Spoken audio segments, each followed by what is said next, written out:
with regards to France, you had Emmanuel Macron, who visited Xi Jinping last week, took one of the heads of the EU with him.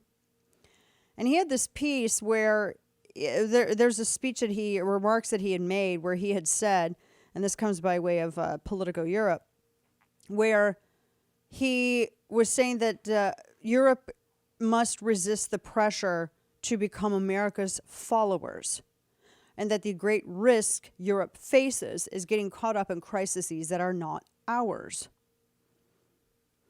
He's playing the part of Xi Jinping's stooge incredibly well. He says that Europe has to reduce its dependency on the United States and avoid getting dragged into a confrontation between China and the U.S. over Taiwan. He gave an interview when he was flying back from his visit in China. It was European Politico. He spoke with two French journalists for about 6 hours, or a few hours after he spent 6 hours with Xi Jinping during his trip. And he said that his theory of strategic autonomy for Europe, which he intimated led by France, to become a third superpower. He said the great risk that Europe faces is, quote, gets caught up in crises that are not ours, which prevents it from building its strategic autonomy. He said the paradox would be overcome with panic. We believe we are just America's followers. The question Europeans need to answer, is it in our interest to accelerate a crisis on Taiwan? No. So are they Nazis? Wait, can I just stop here? He's a Nazi, right? That makes him a Nazi? Because if you don't get involved in a conflict that other people might want you to, then that means you're a Nazi. That's what I was told. That's how the definition has been redefined within the past, several months. Learn something new every day. I know. I mean, it's a fluid definition, the Nazi thing, apparently. Because it can also mean if you don't like universal health care. 10 years ago, that meant you were a Nazi. If you don't like taxpayer-funded, mediocre, crap Canadian-type health care, then that meant that yes, I said it because it's bad. That meant that you were a Nazi, apparently.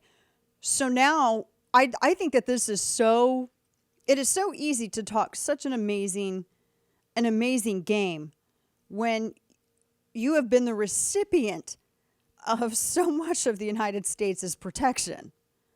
I mean, who hasn't been begging the United States to get involved and to send more this to Ukraine, more money, more munitions, send some tanks, send some this?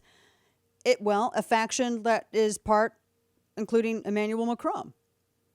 And now he says, and I also think it presupposes that the United States would react in such a way.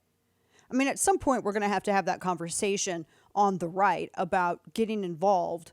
What would the United States do if China got involved, or China decided to, instead of doing a drill, actually carry out what they would like to do against Taiwan, to Hong Kong, Taiwan, so to speak. And the right's going to have that discussion.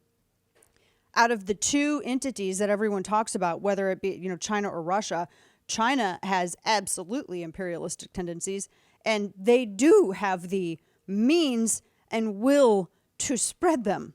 Whereas Russia is already in its sunset.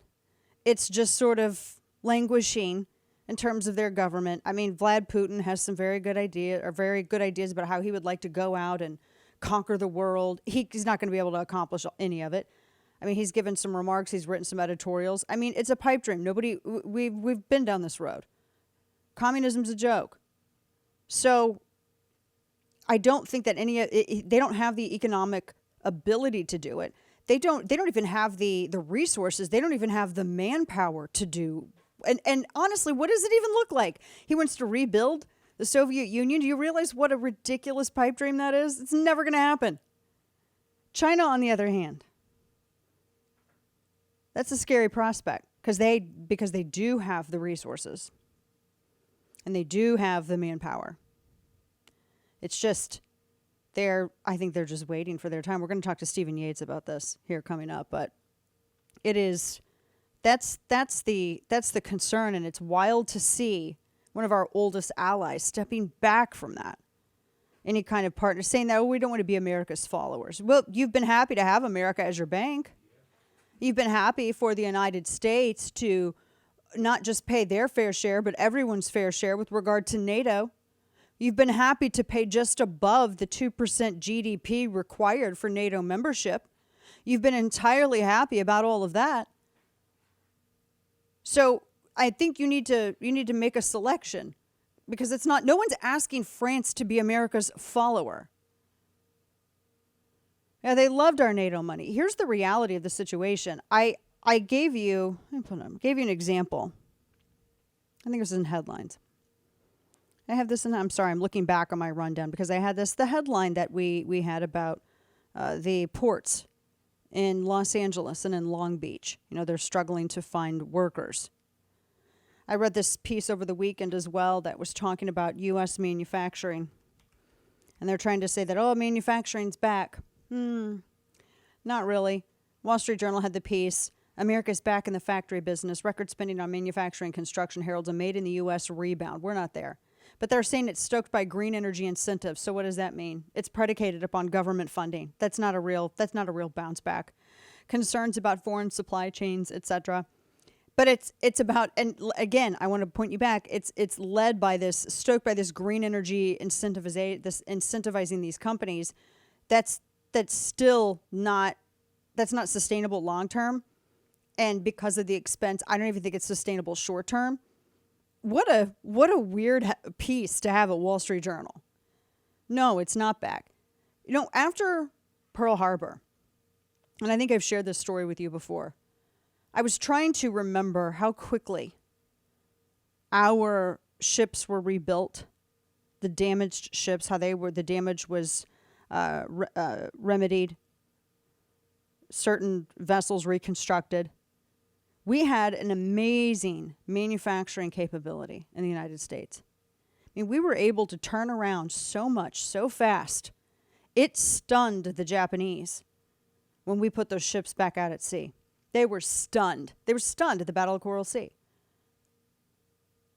I'm massively fascinated by World War II history, particularly in the Pacific, because my grandfather was on the USS Alabama.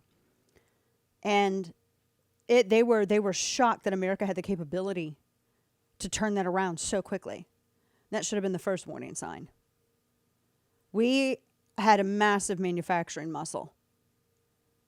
And then when our men were fighting, our women, people like my great-grandmother, came up and worked in the factory. She was legit an actual riveter. She worked in a factory, and that's what she did. She worked with metals and did all that.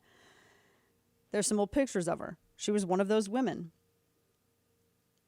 We cannot do that today. We don't have that capability. You can't go to war with the entity that you rely on for most of your goods. Do you see how we're in this crazy catch-22? And it's getting worse, particularly with the push of green energy, because that just makes us even more dependent in more ways than just on the non-essentials, or even more essentials like antibiotics. Now you're talking about depending on them for the minerals required to run the equipment in our military, to run our infrastructure. But that's the point.